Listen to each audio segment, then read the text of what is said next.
Al via il secondo concorso internazionale per film e documentari etnografici intitolato al regista Fiorenzo Serra.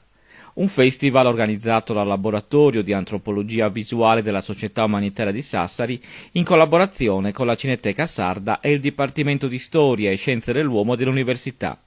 Il tema di questa edizione è l'artigianato artistico e tradizionale. Fiorenzo Serra negli anni 50 e 60 girò l'isola, filmando le produzioni manifatturiere con la sua cinepresa da 35 mm in bianco e nero e a colori. Si può compilare la domanda di partecipazione direttamente sul sito www.concorsofiorenzoserra.it. La novità di questa edizione è la creazione di un sito web che permette a chi volesse partecipare al concorso di iscriversi direttamente online e di inviare lavori online ed è una scelta che permette innanzitutto di poter risparmiare sui costi di spedizione, ma soprattutto apre l'iscrizione a chiunque in qualsiasi parte del mondo. L'immagine coordinata è stata curata dal grafico Luca De Logu.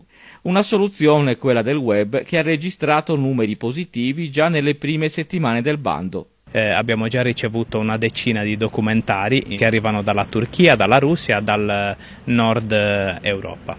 In palio 3.000 euro per il primo classificato. La scadenza è fissata per il 30 di ottobre 2018 e tra novembre e dicembre si dovrebbe svolgere quella che è la fase finale con la premiazione dei vincitori. La prima edizione del concorso ha avuto come tema i riti della Settimana Santa. Nel 2015 sono stati presentati una ventina di documentari etnografici e speriamo quest'anno di raggiungere un numero ben superiore rispetto a quello.